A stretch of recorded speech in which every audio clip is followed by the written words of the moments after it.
Olá, turma! Aqui quem fala é o professor Alexander. Nesse vídeo a gente vai dar sequência a esse nosso estudo de pesquisa operacional. Vamos falar sobre os processos marcovianos, cadeias de Markov, né, como são conhecidos, tá? Então, primeiro a gente vai definir o que seria esse processo marcoviano ou processo de Markov. Tá, um processo estocástico é um processo marcoviano, então observe que um processo marcoviano, ele é um processo estocástico. Então ele é um conjunto de variáveis aleatórias indexadas, tá? Então, quando que um processo estocástico ele é um processo marcoviano? Em que condição que torna um processo estocástico marcoviano? Se a ocorrência de um estado futuro, né, de um estado, né, 0, 1, 2, 3, desse estado futuro, depender apenas de um estado imediatamente anterior a ele. Significa o seguinte, ó, que para eu saber a probabilidade de, sei lá, o x4 ser igual a 2, ela vai depender apenas do conhecimento sobre o valor de x3. x4, vamos dizer que seja a condição da máquina no mês 4. Para eu saber a probabilidade de uma condição de uma máquina no mês 4, eu preciso conhecer apenas a condição da máquina no mês 3, que é o mês imediatamente anterior. Se eu conhecer a condição da máquina nesse mês 3, isso é suficiente para eu determinar a probabilidade dessa máquina estar em um determinado estado no mês 4, que é o mês seguinte. Entendeu? Então, se eu conheço a condição, o valor da variável aleatória no mês 4, eu sei qual vai ser a probabilidade, eu consigo calcular a probabilidade dela estar na condição tal no mês 5. Beleza? Em outras palavras, a probabilidade de qualquer evento futuro independe dos eventos passados, dependendo apenas do estado atual. Então aqui é uma outra definição. A gente pode pensar no seguinte, que se eu conheço o estado atual dessa variável aleatória, eu sei qual é o valor que ela tem agora, nesse momento, isso é suficiente para eu determinar a probabilidade de transição dela, né, a probabilidade dela alcançar um determinado estado no futuro. Então eu só preciso... Quando que é um processo estocástico? É um processo marcoviano. Quando o estado atual, o conhecimento do estado atual, o conhecimento do x0, né, ou x1, desse x índice 0 ou x índice 1, representando o estado atual, o conhecimento dele é suficiente para eu determinar as probabilidades de estados nos meses seguintes, nos períodos seguintes. Tá? Então, se o estado atual é 1, vamos dizer que x0 é igual a 1. E deseja-se atingir o estado 2. Ou seja, o x1 igual a 2. A probabilidade de transição do estado 1 para o estado 2 depende apenas do estado atual. Independe de estados anteriores. Então, vamos lá. O que significa? Imagina que hoje a máquina está em condição boa. Eu saber a condição da máquina de hoje é suficiente para eu determinar a probabilidade dela estar em condição boa amanhã, ou em condição ruim amanhã, ou em condição razoável amanhã, ou em qualquer condição nos próximos dias, nos próximos meses, né? O conhecimento da condição dela de hoje é suficiente para eu determinar isso. Botando por outro lado, vamos dizer que a condição da máquina ontem tenha sido ruim. Se esse processo for marcoviano, então o fato dela ter sido ruim ontem não vai interferir nessa probabilidade. O fato dela ter sido boa, razoável ontem, anteontem, não interfere nessa probabilidade. Se interferir, esse processo estocástico não é marcoviano. Entenderam?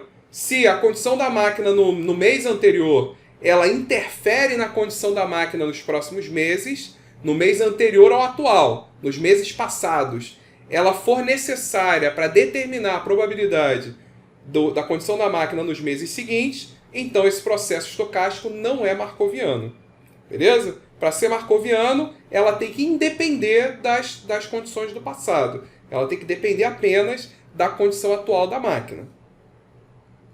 Aí aqui eu criei um exemplo só para a gente poder extrapolar isso matematicamente, para entender o que é um processo marcoviano e o que é um processo não marcoviano.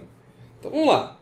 Imagina que a gente tem uma máquina e essa máquina ela possui dois estados, o estado 1 e o estado 2. Quando x é igual a 1, essa máquina está desligada, ela não funciona. E quando x é igual a 2, a máquina está ligada, está funcionando. Então a gente tem 1 e 2, 1 representa a máquina não funcionando e 2 representa a máquina funcionando.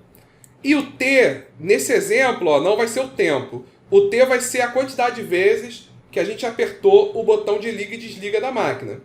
Beleza? Então a gente tem lá o botão de liga e desliga. Cada vez que a gente apertar é um novo índice, né? x1 é a condição da máquina quando a gente apertou o botão uma vez. x2 é a condição da máquina quando apertamos ele duas vezes. x3 é a condição da máquina quando apertamos ele três vezes. Entendeu? Então o x, ó, T1 significa que a gente apertou uma vez, T igual a 2 que apertamos duas vezes e assim por diante. Considere que inicialmente a nossa máquina não está funcionando. Então inicialmente ela está no estado 1. Se ao apertar o botão ela funcionou, então ela foi do estado 1 para o estado 2. Então se a gente apertar ela uma vez e ela funcionar, quer dizer que ó, x0, que a gente não apertou nenhuma vez, é igual a 1. Inicialmente ela não estava funcionando. x1, apertamos uma vez. Se ele foi para o estado 2, então significa que x1 é igual a 2, porque ela passou a funcionar. Por outro lado, se ao apertar o botão, então ela está no estado x0 igual a 1. Ela está não funcionando, né? Ela está desligada, não funcionando. x0 igual a 1. Se a gente apertar o botão uma vez e ela não ligar, significa o quê? Que a gente teve uma transição do estado 1 para o estado 1. Ou seja, né, x0 é igual a 1 e x1, apertamos uma vez, é igual a 1 também. Porque ela se manteve sem funcionar. Então, ó, se ao apertar o botão ela não funcionou, então a máquina se manteve no estado 1. Então existe uma probabilidade de transição do estado 1 para o estado 2, né, o x0 igual a 1, x1 igual a 2, transição do estado 1 para o estado 2, e existe uma transição do estado 1 para o estado 1. Isso, né, em função de t. A gente pode ir do estado 1 para o estado 2, ir do estado 1 para o estado 1, ou ir do estado 2 para o estado 1, do estado 2 para o estado 2. Isso para cada vez que a gente aperta o botão, para cada valor de t possível. Para facilitar, vamos supor que a probabilidade de transição do estado 1 para o estado 2 seja de 50%, e do estado 1 para o estado 1 também seja de 50%. 0,5. Ou seja, ela não está funcionando, a gente está no estado 1. Se a gente apertar o botão, existe uma probabilidade de transição de 50% para ela se manter no estado 1, continuar sem funcionar, ou dela ir para o estado 2, ou seja, passar a funcionar. Tá? Então essa aqui seria as nossas probabilidades de transição para esse problema. E vamos supor que do estado 2 seja a mesma coisa. Se ela está no estado 2, se manter do estado 2 0,5 e ir para o estado 1 0,5 também. Então, até esse momento, a gente tem, né, um processo estocástico em que x é a nossa variável aleatória. Essa variável aleatória x pode assumir dois estados e o t representa, esse índice t, representa o número de vezes que a gente aperta o botão. Então, x3 é a variável aleatória que vai nos dizer a condição, né, o estado da máquina, na terceira vez que a gente apertar o botão. Então, a gente apertou o botão a terceira vez, qual é o estado da máquina? Esse é o nosso x3. Ela pode estar tanto no estado 1 quanto no estado 2. x3 representa essa variável aleatória referente à terceira vez que a gente aperta o botão. Tá?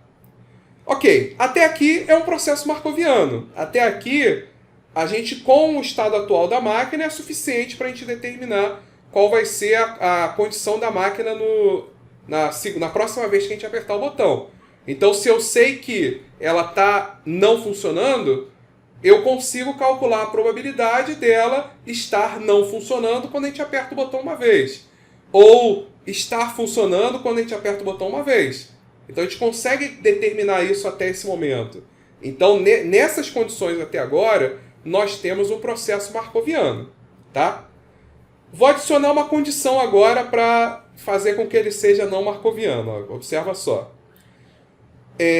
Caso tenhamos, ó a condição que eu adicionei. Caso tenhamos apertado o botão 3 vezes, e a máquina não funcionou nessa terceira vez, então com certeza ela vai funcionar na quarta vez. Então a gente acabou de adicionar essa condição. Ó. Se a gente apertou, se x1 é igual a 1, que é não funcionar, é a variável aleatória ser igual a 1. Se x1 é igual a 1, x2 é igual a 1 e x3 é igual a 1, com certeza x4 vai ser igual a 2. É isso que eu estou dizendo. Aqui, ó, em outras palavras, ó, se x3 é igual a 1, ó, dado que x3 é igual a 1, x1 é igual a 1, x2 é igual a 1, x3 é igual a 1.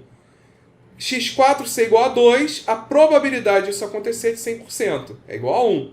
Então é certo que, se x4 for igual a 2, dado que x3 foi igual a 1, x2 foi igual a 1, x1 foi igual a 1, então essa probabilidade vai ser igual a 1. O que significa? Ó, lendo isso daqui, ó, o que a gente está falando? Qual é a probabilidade de a máquina estar funcionando na quarta vez que a gente apertou o botão, dado que ela não estava funcionando na terceira vez, ela não estava funcionando na segunda vez e ela não estava funcionando na primeira vez? Essa probabilidade é igual a 1. Justamente a condição que a gente colocou aqui, ó.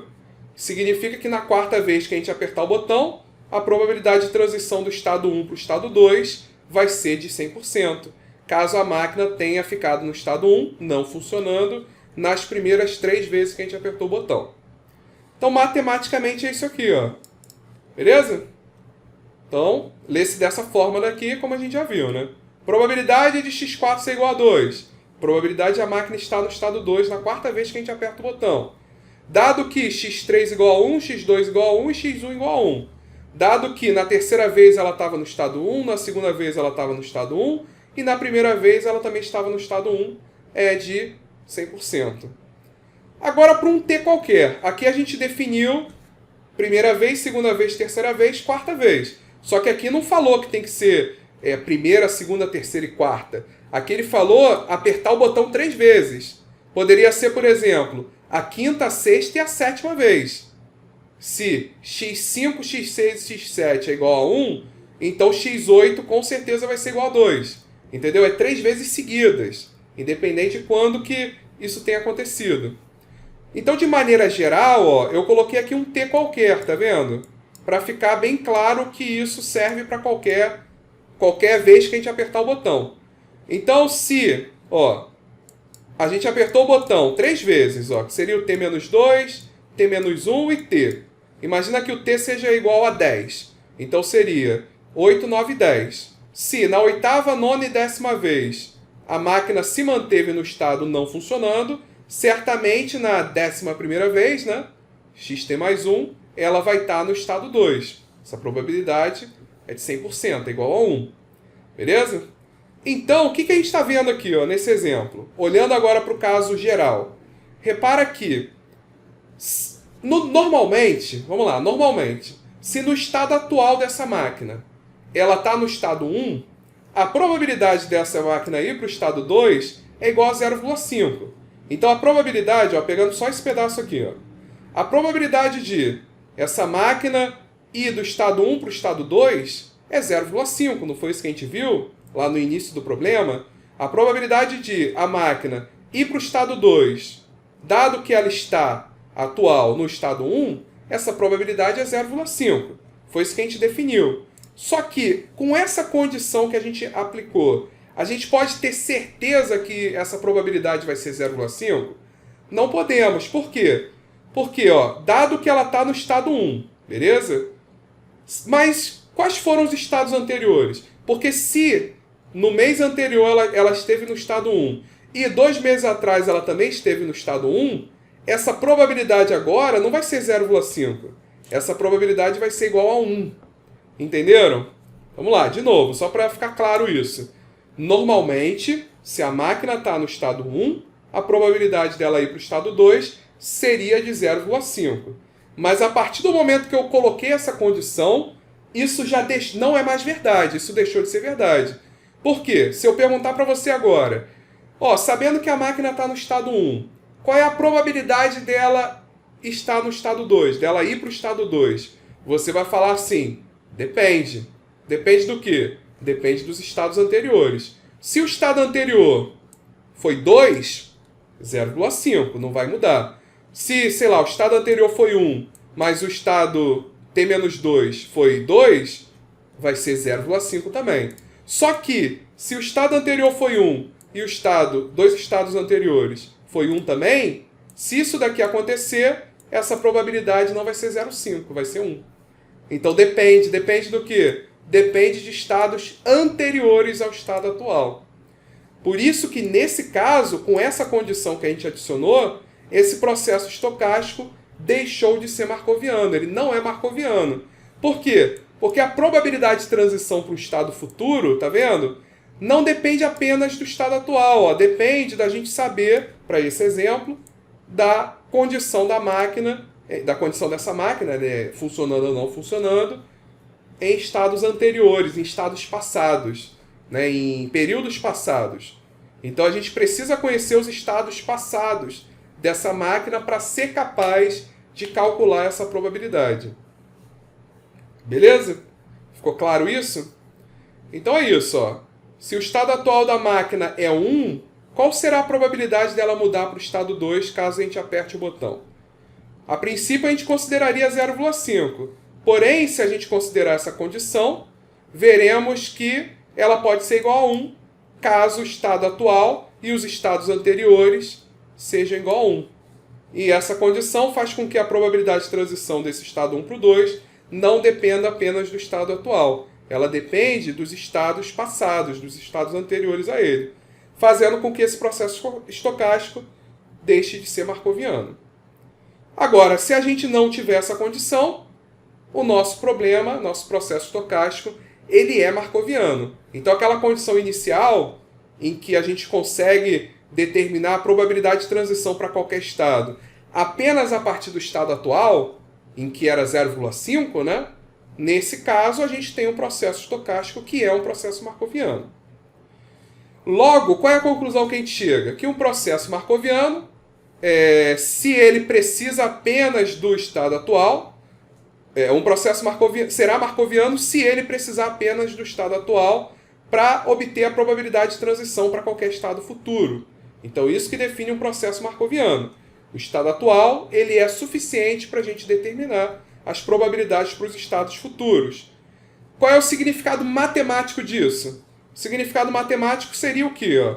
Que a probabilidade de, sei lá, o X, nossa máquina, né, nosso sistema, ele tem um determinado valor no estado seguinte, dado que no estado atual ele tem um certo valor, no estado anterior ele tem um certo valor, no estado anterior, mais passado ainda, ele tem um certo valor.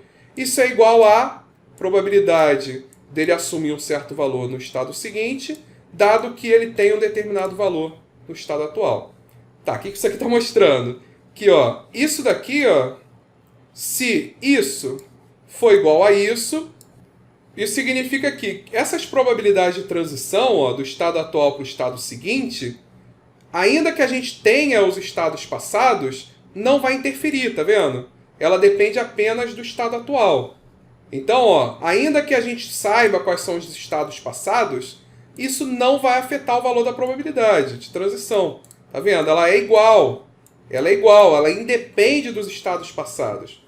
Então, se eu souber qual é a condição da máquina ontem, anteontem, ou nesse exemplo, né, se eu souber qual é a condição da máquina quando eu apertei o botão 5 vezes, isso é suficiente para eu determinar a probabilidade de transição dela para quando eu apertar 6 vezes.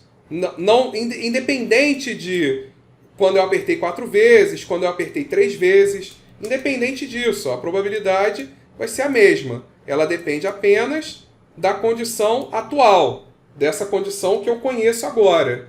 Ela é suficiente para eu calcular a probabilidade de transição para um estado seguinte, né, na transição seguinte. Então é isso. Resumindo, essa equação daqui traduz isso que a gente falou, que a probabilidade vai ser um processo estocástico se a nossa probabilidade de transição, se o estado atual, né, desse nosso sistema for suficiente para determinar os seus estados futuros. Beleza? Ou seja, se o processo for marcoviano, a probabilidade de transição do estado atual para o estado seguinte depende apenas do estado atual. Então, falando agora de probabilidade de transição, que a gente aprendeu na aula anterior, quando falamos de processo estocástico, se a gente conhece a probabilidade de transição e sabe qual é o estado atual, isso é suficiente para a gente determinar as probabilidades dos estados nos períodos seguintes, em transições posteriores. Com exemplo, isso vai ficar mais claro, tá? Mas nesse primeiro momento, observe que, nesse caso, quando a gente tem um processo marcoviano, aquela matriz de transição de estados que a gente viu lá no processo estocástico, ela passa a ser chamada de cadeia de Markov. Então, o que é uma cadeia de Markov? É uma matriz de transição de estados de um processo marcoviano. Então, aquela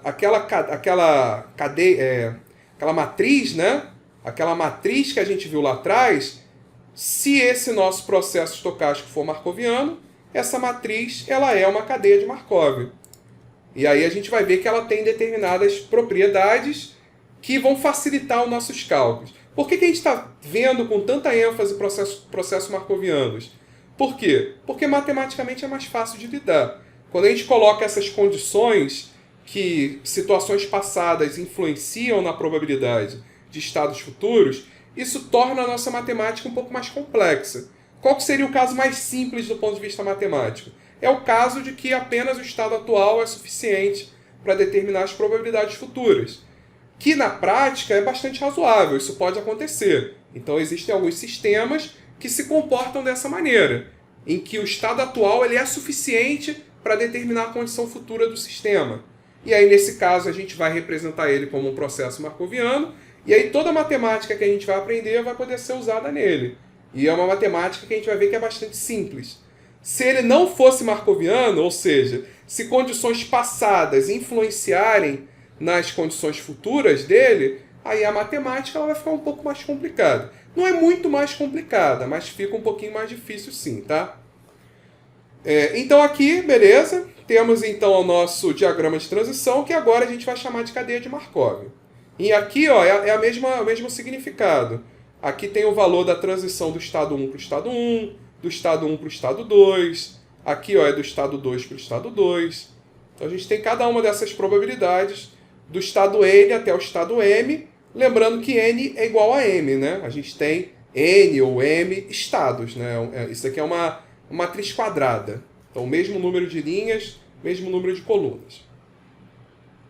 Tá? Então agora P representa uma cadeia de Markov, P e J são as probabilidades de transição do estado atual I, que é a linha, para o estado seguinte, ou estado futuro J, que é a coluna. Aqui para o nosso estudo, é lógico que existem outras cadeias de Markov, só que a gente vai fechar para esse tipo de cadeia de Markov, que é o que vai varrer aí 90% dos problemas envolvendo processos marcovianos que a gente vai enfrentar no nosso dia a dia, seja na disciplina, seja no mercado de trabalho, seja em concurso. A maioria dos problemas vão se encaixar nessa característica aqui, que é a que a gente vai seguir. Então, primeira condição é que as nossas cadeias de Markov elas vão ter um número finito de estados. Então, problemas que teriam infinitos estados, por exemplo, número de carros numa rodovia. Teoricamente, isso pode ter qualquer valor, né? Então, nesse caso, o número de carros seria... ele teria infinitos estados. Só que o que a gente vai fazer? Nesse caso, a gente vai colocar um valor máximo, que seja razoável, né? Um valor limite, que dificilmente a probabilidade do número de carros ser maior do que esse valor, ou seja, a probabilidade do X ter um valor maior do que esse é quase zero. Então, se a gente fizer isso, é suficiente para ter um número finito de estados. Tá? Então essa seria uma adaptação. Só que na prática a gente poderia ter uma cadeia de Markov com infinitos estados. Aqui a gente vai considerar que esse número de estados é finito. Então não existe um limite para o número de estados. Existe um limite de linhas e colunas na nossa matriz. Tá? Outra coisa é que o índice T, que normalmente é o tempo, né? Esse índice T, ele vai ser um índice discreto. Então, nosso tempo vai ser, sei lá, dia 1, dia 2, dia 3, dia 4, mês 1, mês 2, mês 3, mês 4. apertar uma vez o botão, apertar 2 vezes, 3 vezes, 4 vezes. Então ele vai ser uma variável discreta. Ele não vai ser uma variável contínua. Então ele é não contínuo. O que seria contínuo? Seria que esse t pode assumir qualquer valor. Ele tem infinitos valores dentro de um intervalo. A gente não vai lidar com cadeias de Markov contínuas. A gente vai lidar apenas com cadeias de Markov discretas, tá? Outra condição, as probabilidades de transição elas são estacionárias, ou seja, elas não mudam com o tempo. O que significa? Que essas probabilidades de transição, essa nossa cadeia de Markov, ela não vai mudar. A gente poderia ter essa condição de que nos primeiros 4 meses a cadeia de Markov é essa, depois do mês 5 ao mês outro é essa, do mês 9 ao mês 12 é essa. A gente poderia ter isso, que seria uma cadeia de Markov não estacionária. Ela se altera com o tempo. No nosso caso, não. Essa cadeia de Markov, que eu estou dizendo é a cadeia de Markov inicial, tá? É o nosso P. O nosso P, ele vai sempre ser essa mesma cadeia de Markov, independente da quantidade de tempo que passou, da quantidade de períodos que passou, da quantidade de transições que a gente fez. A cadeia de Markov ela é estacionária. Então, essa cadeia de Markov ela vai se perpetuar ao longo de todo o período que eu quero analisar esse meu problema, tá? E outra condição, a gente precisa, né, que é conhecer as probabilidades iniciais. Então a gente precisa conhecer a probabilidade, né, seria o estado atual. Probabilidades iniciais qual é o estado atual. A gente precisa do conhecimento do estado atual, conhecer as probabilidades de transição, isso vai ser suficiente para a gente determinar, uma vez que essas probabilidades de transição não se alteram, a gente pode calcular as probabilidades associadas aos estados futuros. Qual é a probabilidade da nossa máquina, dado que hoje, agora, a nossa máquina ela não está funcionando, qual é a probabilidade dela estar funcionando depois da gente ter apertado o botão 4 vezes? Ou seja, qual é a probabilidade de x4 ser igual a 2, dado que x0, estado atual, é igual a 1? Então, qual é a probabilidade dela estar funcionando, dado que agora ela não está? Qual é a probabilidade dela estar funcionando se a gente apertar o botão 4 vezes? Se a gente tiver a condição inicial, que no caso seria ela não estar funcionando, e tiver a cadeia de Markov, que no nosso exemplo vai ser 0,5, 0,5, 0,5, 0,5, com essas informações é suficiente para a gente calcular essa probabilidade, tá? Bem, e aí finalmente, para a gente poder entender toda a matemática por trás desse nosso problema, a gente vai ver essa cadeia de Markov, né? Um exemplo. A gente vai ver outro exemplo também para a gente poder começar a trabalhar com essa matemática, tá? Então vamos lá. Então, temos aqui um exemplo. Considere que um jardineiro ele utiliza um teste químico todo ano para poder verificar a condição do solo para plantio. A produtividade do solo resultante desse teste pode cair em 3 estados. Então esse nosso solo pode estar no estado 1, que representa que o solo está bom, pode estar no estado 2, que representa um solo razoável, e pode estar no estado 3, que representa um solo ruim. Considere que ao longo dos anos o impacto sobre a produtividade causado pela condição do solo seja descrita por essa cadeia de Markov. Então a gente tem aqui, né, esse nosso jardineiro, ele conseguiu definir essa cadeia de Markov que representa as transições de estado. Então aqui nós temos estado atual, o estado do sistema nesse ano, estado atual, estado do sistema no ano seguinte, tá? Então, qual é a probabilidade de transição do estado 1 para o estado 1? 0,2. Então, se hoje a condição do solo é boa, a probabilidade dela continuar sendo boa no ano seguinte é 0,2. E do estado 1 para o estado 2? 0,5. Então, ela tem 50% de chance de, dado que esse ano ela está bom, ela no ano seguinte ela tem 50% de chance de estar razoável.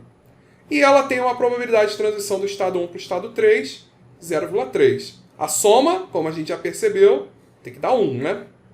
E aqui, do estado 2 para o estado 1, probabilidade é 0. Então, se o nosso solo está em condição razoável, ele não consegue voltar para a condição boa, tá? Existe 0,5%, 50%, né? 0,5, a probabilidade dele, se ele está no estado 2, ele se manter no estado 2, se ele está razoável, se manter razoável, 50% de chance de, se ele está no estado 2, ele ir para o estado 3. Tá? Soma de novo, deu 1. E agora no estado 3, ó, a probabilidade dele voltar para o estado 1 é 0, dele voltar para o estado 2 é 0, e dele permanecer no estado 3 é 1. Então, dado que o nosso sistema, esse ano, ele está no estado 1, a probabilidade dele se manter no estado 1 é de 100%. Então, esse estado 3, a gente diz que ele é um estado absorvente nas classificações. A gente vai ver isso ainda. Mas ele é absorvente por quê?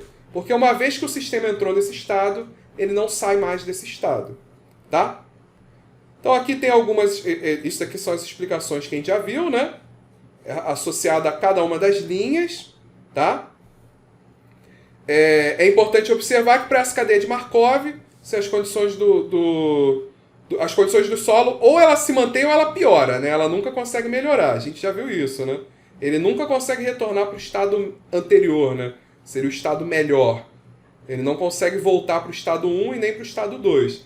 Então ele não consegue ir para um estado melhor. Ele só piora nessa cadeia de Markov que a gente está vendo, tá?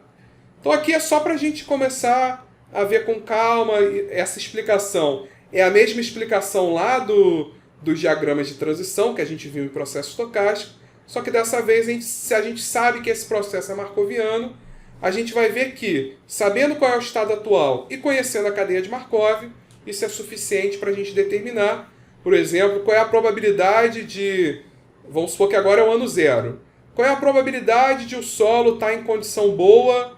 Ó, sabendo que a condição atual do solo é 1, é boa, qual é a probabilidade dele estar em condição boa daqui a 3 anos, no ano 3? Após 3 transições, né? A gente está no ano 0, uma transição, 2 transições, 3 transições. Qual é a probabilidade dele se manter na condição boa no ano 3? A gente consegue, se a gente sabe qual é a probabilidade, a condição atual, e conhece a cadeia de Markov, a gente pode calcular qualquer probabilidade associada a períodos seguintes, tá? Isso que a gente vai ver agora. Então vamos entrar nesse segundo tópico dessa aula, que é o cálculo, que é a matemática para calcular as probabilidades de transição. Aqui a gente vai chamar de probabilidade de transição em N etapas, ou em T etapas, né? A gente está usando o índice T, na verdade, né?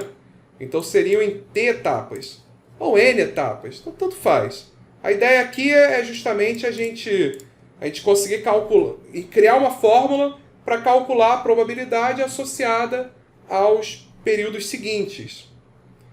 Então, considere que as probabilidades dos estados iniciais seja dada pelo vetor A0. Então, A0 vai representar para a gente, esse Azinho 0, representa para a gente a condição atual, a condição inicial, o estado inicial desse nosso sistema. Um vetor A0 igual a 0, 1, 0, o que significa esse 0, 1, 0, esse vetor aqui? Ó? O que significa? Esse vetor ele tem 3 estados. Vamos supor que seja estado 1, estado 2 e estado 3, tá? Estado 1, 2 e 3. Esse 0 é a probabilidade de, inicialmente, a probabilidade dele estar no estado 1. É 0. Qual é a probabilidade dele estar no estado 2? É 1. Qual é a probabilidade dele estar no estado 3? É 0. Então esse vetor está dizendo isso para a gente. Em outras palavras, o que esse vetor está dizendo para a gente? Que o nosso sistema, inicialmente, está no estado 2. Então, escrever isso daqui é o mesmo que falar. Considere que, inicialmente, o sistema esteja no estado 2. Mas aí, por que a gente escreveu nesse formato? Porque poderia ser, sei lá, 0,5, 0,5. Tem 50% de chance dele inicialmente estar no estado 1, 50% de chance dele inicialmente estar no estado 2. Então, não necessariamente ele precisa estar em um determinado estado apenas. A gente pode ter um vetor que representa essas probabilidades de estar no estado 1, de estar no estado 2, de estar no estado 3. Para esse exemplo daqui, ele está no estado 2. A probabilidade dele estar no estado 2 é de 100%. Então, inicialmente, ele está no estado 2. Mas, na prática, a gente poderia ter um outro valor, né? Poderia ser 0,5, 0,5, poderia ser 0,2, 0,5 e 0,3. 20% de estar no estado 1, 50% de estar no estado 2, 30% de estar no estado 3. É lógico que a soma tem que dar 1, né? Essa soma tem que dar 1, tem que dar 100%. Porque reflete todas as possibilidades desse estado inicial. Tá? Então aqui nesse exemplo significa que a probabilidade de estar no estado 1 e 3 é 0 e a probabilidade de estar no estado 2 é 1. Ou seja, inicialmente nosso sistema está no estado 2. Além disso, considere que P, né, P é uma cadeia de Markov, que representa a nossa matriz de transição de estados. Ela vai apresentar para a gente todas as probabilidades de transição do estado atual para o estado futuro, o estado seguinte. Nesse caso, a gente pode calcular a probabilidade absoluta associada à próxima transição da seguinte forma, dessa maneira aqui. Ó. O que é o A1? O A1 são as probabilidades associadas a esse nosso sistema após uma transição. Então imagina que isso daqui seja aquele exemplo ali do solo. Inicialmente o nosso solo está no estado 2. Estado 2 seria, vamos só para... o estado 2 está certo, né? Seria razoável, beleza? Então inicialmente nosso sistema está razoável. O que é o A1? O A0 então é o ano 0, é o ano atual. O que é o A1? O A1 são as probabilidades no ano 1. Se a gente fizer A0 vezes P, pegar esse vetor 0, 1, 0, e multiplicar por essa matriz aqui, a gente vai obter o A1. O A1 vai ser um vetor também com 3 elementos, e cada elemento representa a probabilidade de estar naquele estado. Então, o primeiro elemento vai representar a probabilidade de, né, dado que o nosso sistema está no estado 2, a probabilidade dele estar no estado 1, né, que é o primeiro elemento, no ano seguinte, vai estar nesse primeiro elemento daqui, né? Que vai ser 0, né? Porque nesse problema a gente sabe que não tem como ele voltar. Então esse primeiro valor a gente já vai saber que é 0, né? O segundo é a probabilidade dele se manter no estado 2.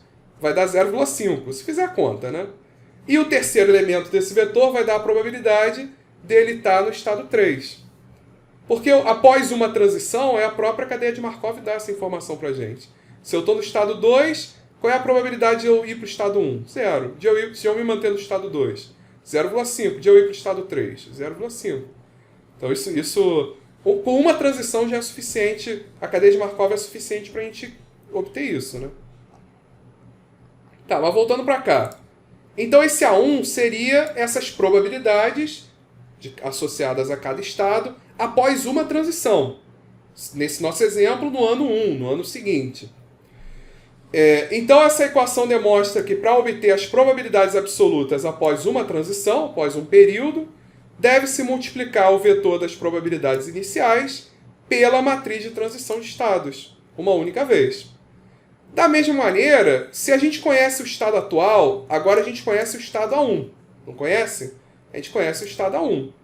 E o estado A1 é suficiente, ele é o estado atual, para a gente determinar a probabilidade no estado A2.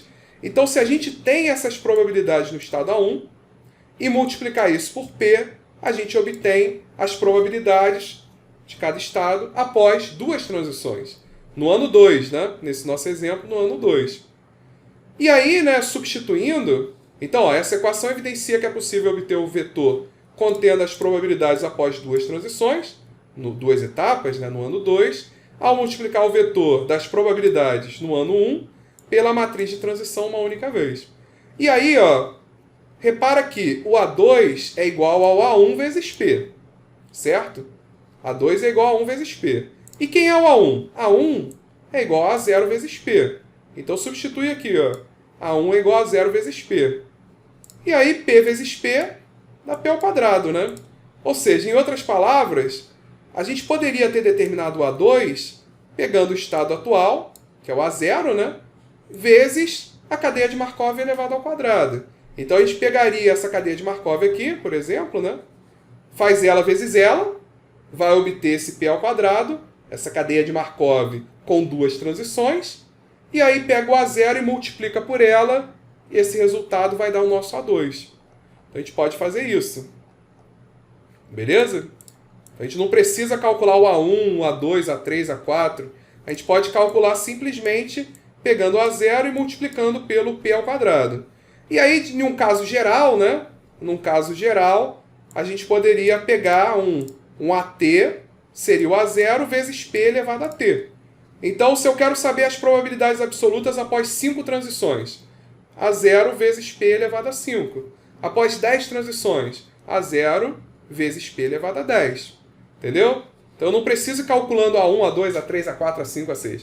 Eu só preciso calcular aquele que me interessa. E aí, para isso, basta eu obter essa matriz de transição, né? essa matriz elevada ao valor do número de transições que eu quero. Tá? Essa última equação aqui é a generalização do cálculo dos vetores de probabilidades absolutas, considerando T transições. Ela é conhecida como equação de Chapman-Kolmogorov, para o cálculo das probabilidades absolutas em uma cadeia de Markov após T transições. Então essa é a equação de Chapman-Kolmogorov. Então é o autor, né, dessa equação. Então foi feita em homenagem a ele. Tá? Então, vamos agora, finalmente, né, começar a fazer conta para que toda essa teoria, essas definições que a gente teve, fiquem mais claros, tá? Então, vamos considerar esse exemplo daqui. Considera o seguinte exemplo. Esse jardineiro, agora ele aplicou um fertilizante para melhorar um pouquinho as condições do solo, tá? E aí, nessa condição, a gente chegou a essa cadeia de Markov. Então, ó, repara que agora a gente pode ir do estado 2 para o estado 1 e podemos ir também do estado 3 para o estado 1. Então, dessa vez, o estado 3 deixou de ser absorvente, né? Aqui, naquele primeiro exemplo, estava 0, 0, 1. Nosso solo só piorava. Agora não, agora ele está mais equilibrado, né? Então, o que a gente está observando aqui? 1, 2 e 3, condição boa, razoável e ruim. Probabilidade de transição, né? Se ele está no estado 1... a probabilidade dele se manter no estado 1 é 0,3, dele ir para o estado 2 é 0,6, dele ir para o estado 3 é 0,1. Então, P1 é igual a 0,3, P12 é 0,6, P13 é 0,1. E assim vai, né? Por exemplo, qual é a probabilidade dele, dado que ele está no estado 3, ele se manter no estado 3? 0,55. Qual é a probabilidade dele ir do estado 2 para o estado 3? Estado 2 para o estado 3, 0,3. Beleza? Então, essa cadeia de Markov representa todas essas transições possíveis. Considera também que o estado inicial no nosso solo é bom. O que é o estado inicial bom? Significa que a condição inicial do solo ele está no estado 1, certo? Ou seja, na forma de vetor, a gente vai escrever dessa forma. Então, qual é o vetor associado a isso daqui? Ó? A condição inicial do solo é boa, estado 1. O vetor é esse aqui, ó. Probabilidade dele estar no estado 1 é 1. Probabilidade dele estar no estado 2, 0. Probabilidade dele estar no estado 3, 0. Então, esse vetor daqui representa o quê? Condição inicial do solo é o estado 1, é boa. E aí, o que o problema quer? Ele quer que a gente determine as condições do solo após 1, 8 e 16 estações. Sendo que cada estação é uma transição, né? Então, após uma transição é uma estação. Se a gente fizer após 8 transições, a gente está calculando as probabilidades das condições do solo após 8 estações. Então, cada transição, nesse caso, o índice T, né, representa as estações, tá? Em outras palavras, o que a gente tem que calcular nesse problema? 1, 8 e 16. Então, a gente tem que calcular o A1, tem que calcular o A8 e tem que calcular o A16. É isso que a gente quer. Como é que calcula o A1? O A1 é o A0 vezes P. É P elevado a 1. É só uma transição. Quem é o A8? É o A0 vezes P elevado a 8. Quem é o A16? É o A0 vezes P elevado a 16. Então, a gente tem aqui 3 cálculos a se fazer. E, basicamente, isso vai depender de P. P a gente já tem, né? Para calcular o A8, a gente vai precisar calcular quem é P elevado a 8. E para calcular o A16, a gente vai precisar calcular quem é o P elevado a 16. É lógico que fazer isso na mão dá muito trabalho, tá?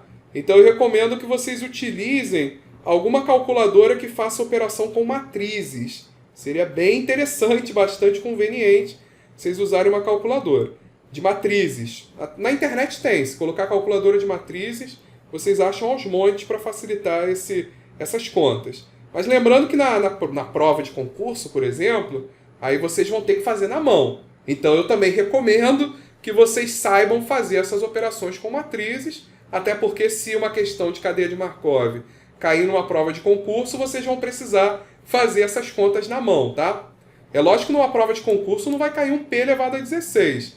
Vai cair no máximo um P ao quadrado, um P ao cubo. Porque um P elevado a 16 dá muito trabalho fazer manualmente, tá? Então vamos lá, vamos agora... O P a gente já tem. Vamos calcular o P elevado a 8 e o P elevado a 16. Qual seria... Se a gente for fazer isso manualmente, qual seria a melhor forma de chegar no P elevado a 8 e no P elevado a 16? Então vamos lá. Primeiro, vamos calcular o P elevado ao quadrado. Como é que é P elevado ao quadrado? P elevado ao quadrado é P vezes P. Quem é P? P é essa matriz, né? P vezes P. Ó. É a nossa cadeia de Markov, cadeia de Markov. Essa matriz vezes essa matriz. E aí, a gente tem uma multiplicação de matrizes. Como é que faz multiplicação de matrizes? É linha vezes coluna. Então a gente vai ter que fazer essa linha vezes essa coluna. De que forma que isso é feito? É 0,3 vezes 0,3 mais 0,6 vezes 0,1 mais 0,1 vezes 0,05. Esse resultado deu 0,155. Então essa conta vai dar isso aqui, vocês podem conferir. Agora, ó, vou fazer a linha 1 vezes a coluna 2. Então eu vou fazer 0,3 vezes 0,6 mais 0,6 vezes 0,6 mais 0,1 vezes 0,4. Isso daqui vai dar esse valor aqui. Depois, ó, linha 1, coluna 3. 0,3 vezes 0,1 mais 0,6 vezes 0,3 mais 0,1 vezes 0,55. Isso vai dar esse valor aqui. E aí continua. Linha 2 vezes coluna 1. 0,1 vezes 0,3 mais 0,6 vezes 0,1 mais 0,3 vezes 0,05. Vai dar esse valor aqui. Ó. E vai seguindo. Linha 2 vezes coluna 2 vai dar esse valor. Linha 2 vezes coluna 3 vai dar esse valor aqui. Linha 3 vezes coluna 1 vai dar esse valor. Linha 3 vezes coluna 2 vai dar esse valor. Linha 3 vezes coluna 3 vai dar esse valor aqui. E aí chegamos no resultado de P ao quadrado. Precisamos de P ao quadrado? Não. Eu estou caminhando para chegar no P a 8. Então agora o que eu vou fazer? Eu vou calcular o P elevado a 4. Por quê? O P elevado a 4 é o P ao quadrado vezes P ao quadrado. Não é isso? A quarta é P ao quadrado vezes P ao quadrado. E eu tenho o P ao quadrado. Eu acabei de calcular ele. Está aqui. Então se eu fizer ele vezes ele, tá vendo? Ele vezes ele, fazendo de novo linha vezes coluna, a gente vai chegar a essa matriz aqui, que é a matriz do P elevado a 4, é a nossa cadeia de Markov após 4 transições. E aí, finalmente, para achar o P elevado a 8, basta a gente fazer o P elevado a 4 vezes o P elevado a 4. Então, é fazer ela vezes ela. Tá aqui, ó, faço ela vezes ela, faço linha vezes coluna, vai chegar nessa cadeia de Markov. Essa cadeia de Markov é a cadeia de Markov do P elevado a 8, que a gente precisa. E nesse mesmo raciocínio, para obter o P elevado a 16, que a gente também precisa, podemos fazer o P elevado a 8 vezes o P elevado a 8, que é ele vezes ele, né? Que a gente acabou de calcular. Ele vezes ele. Fazendo essa conta, a gente chega a essa cadeia de Markov aqui. Se eu precisasse calcular o P elevado a 10, bastaria pegar o P elevado a 8 vezes o P ao quadrado, né? Vezes essa daqui. Se eu precisasse, por exemplo, do P elevado a 12, aí eu pegaria o P elevado a 8 e multiplicaria pelo P elevado a 4. Então isso aí vai dar para a gente P elevado a 12, tá? Mas essa questão a gente precisa do P elevado a 8 e precisamos do P elevado a 16. E aí vamos lá, então vamos calcular agora cada um deles. Primeiro, a gente precisa da condição após uma transição. Para calcular após uma transição, é o A0 vezes o P. O nosso A0 está aqui, ó, esse nosso vetor. A condição inicial é boa, né? Então é 1, 0, 0. Vezes o P, que é a própria cadeia de Markov do enunciado. E aí como que a gente faz isso? Mesma coisa. Linha vezes coluna. Só que dessa vez só tem uma linha. Então, ó, linha vezes coluna. 1 vezes 0,3 mais 0 vezes 0,1 mais 0 vezes 0,05. Isso vai dar 0,3. Agora, linha vezes a segunda coluna. 1 vezes 0,6 mais 0 vezes 0,6 mais 0 vezes 0,4. Vai dar 0,6. E agora, linha vezes coluna. 1 vezes 0,1 mais 0 vezes 0,3 mais 0 vezes 0,55 vai dar 0,1. É lógico, né? Porque o que a gente está perguntando? Dado que o nosso estado atual é o estado 1, condição do solo é boa, quais as probabilidades associadas à próxima transição, ao ano 1? Transição, ó. Se ele está aqui, ó, no estado 1, a gente está nessa linha. Qual é a probabilidade dele se manter no estado 1? No ano seguinte, 0,3. Qual é a probabilidade dele ir para o estado 2? Condição razoável, 0,6. Qual é a probabilidade dele ir para o estado 3? Condição ruim, 0,1. Então tá aqui, né? A gente consegue ver isso diretamente da cadeia de Markov. Com uma transição é fácil, né? Agora, quando a gente tem mais do que uma transição, aí a gente precisa obter, né, o P elevado a esse número de transições, né? No caso aqui, a gente obteve o P elevado a 8 para calcular as probabilidades absolutas após 8 estações. Então, isso vai ser o A0, que é 100, vezes o P elevado a 8, que é essa matriz aqui, né? Então, o cálculo é a mesma coisa. Linha vezes coluna, linha vezes coluna, linha vezes coluna. Que como o nosso enunciado é 100, vai ser a própria primeira linha, né? Como foi aqui em cima. Então, aqui também vai ser a própria primeira linha. Tá aqui. O que significa? O que esse resultado está mostrando para a gente? Que, dado que ano 0, atual, a condição do solo é boa, qual é a probabilidade após 8 estações? Então, após 8 estações, a probabilidade da condição do solo ser boa é 0,10, né? 0,1. A probabilidade da condição do solo ser razoável, ou seja, dele estar no estado 2 após 8 estações, após 8 transições, é 0,52. A condição do solo está ruim após 8 estações, se atualmente ele está bom, né? É 0,37, aproximadamente, né? 0,1, 0,52, 0,37. É esse valor aqui todo, né? Mais aproximadamente 0,1, 0,52, 0,37. Se a gente somar esses valores, tem que dar 1, igual aqui, né? Aqui embaixo também a soma tem que dar 1, tá? Mas aqui é só para ficar claro o significado disso. Aqui são as probabilidades absolutas após 8 estações. E essas probabilidades absolutas mostram a probabilidade de a condição do solo ser boa após 8 estações, probabilidade da condição do solo ser razoável após 8 estações, probabilidade da condição do solo ser ruim após 8 estações. Estado 1, estado 2 e estado 3. Dado que o estado atual é bom. Beleza? Então esse é o significado dessa resposta. E se a gente for fazer, né, da mesma maneira, o A16, a gente vai pegar o A0, multiplicar pelo P elevado a 16. P elevado a 16 a gente calculou aqui. E aí, fazendo essa conta, né, vai ser a primeira linha, que está justamente aqui, né? Da mesma forma, após... Aqui seriam as probabilidades absolutas após 16 estações. Beleza? Então, a primeira solução expressa aqui se a condição do solo inicialmente era boa. Então, a probabilidade após uma estação para que ele esteja boa é 0,3, para que ele mude para razoável é 0,6, para que ele mude para ruim é 0,1. A segunda solução do A8, ela expressa que se a condição do solo inicialmente é boa. Então, após 8 estações, ela estar bom é 0,10, 17, 53, para que ela esteja razoável 0,52, 55, 14, e para que ela esteja ruim 0,37, 27, 33.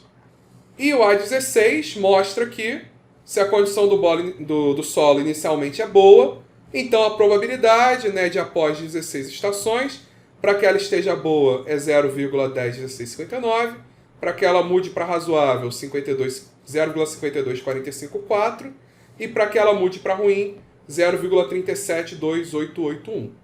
Beleza? Aí aqui tem uma observação bem importante, que é de um assunto que a gente vai tratar um pouco mais para frente, mas só para vocês já perceberem. Observe que o A8 ele se assemelha bastante às linhas de P8. Quer ver? Ó? Olha aqui quem é o nosso A8. Observa que as linhas de P8 elas são bem próximas, tá? Elas não são idênticas, os valores, tá vendo? Esse valor em relação a esse varia muito pouco. Esse em relação a esse varia muito pouco também. Esse em relação a esse também varia muito pouco. Então existe uma tendência aqui de que esses valores se tornem todos iguais, à medida que a gente vai aumentando o número de transições. Repara que quando a gente está no A16, olha o que aconteceu. Vocês já repararam? Ó, todos os valores são iguais, não são? O que significa todos os valores serem iguais? Significa que, vamos supor que inicialmente, ao invés de ser 1, 0, 0, o nosso solo tivesse razoável, fosse 0, 1, 0. Faz a conta, 0, 1, 0. Aí a gente pegaria a linha 2. A linha 2 não é a mesma que a linha 1? O resultado seria o mesmo. Se inicialmente ele está numa condição ruim, a gente pegaria a linha 3. O resultado é o mesmo. Ou seja, matematicamente, quando chegou nessa condição aqui, o resultado é o mesmo, independente de qual seja a condição inicial. Não é verdade?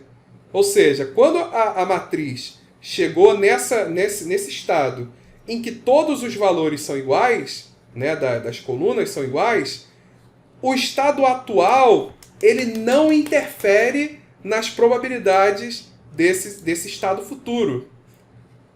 É isso que nós chamamos de probabilidades de estado no equilíbrio. Nosso sistema atingiu o equilíbrio. Quando que ele atinge o equilíbrio? Matematicamente, quando todos os valores da cadeia de Markov são iguais, né? O que significa na prática? Significa que o estado atual não interfere mais na solução do problema. Significa que, independentemente de qual é o estado atual, após 16 estações, a probabilidade do nosso solo tá bom é 0,10, 1659. A probabilidade do solo tá razoável, 0,52454. A probabilidade do solo tá ruim, 0,372881. Então essas probabilidades absolutas independem qual é o estado inicial do problema. Beleza? Quando isso acontece, nós chamamos essas probabilidades de probabilidades de estado no equilíbrio, porque o nosso sistema atingiu o equilíbrio. A partir desse ponto, se a gente for fazer o A17, o A18, o A20, o A100, A1.000.000, a cadeia de Markov vai ser exatamente essa aqui. Ela não vai se alterar mais. Ela atingiu o equilíbrio, ela não se altera mais. Beleza? Então, só para reforçar, importante que a 8 se assemelha bastante às linhas de P8. Essa semelhança ela fica evidente no A16. Significa que à medida que elevamos os números de transições, as probabilidades absolutas se tornam independentes do estado inicial. Mesmo se a gente utilizasse outro estado inicial, o resultado de A16 seria exatamente o mesmo. Nesse caso, dizemos que as probabilidades resultantes de A16 são probabilidades de estado no equilíbrio, pois elas não variam mais e elas independem do estado inicial do nosso problema. Tá bom? Então, fechamos esse vídeo. Nos vemos no próximo vídeo. Valeu!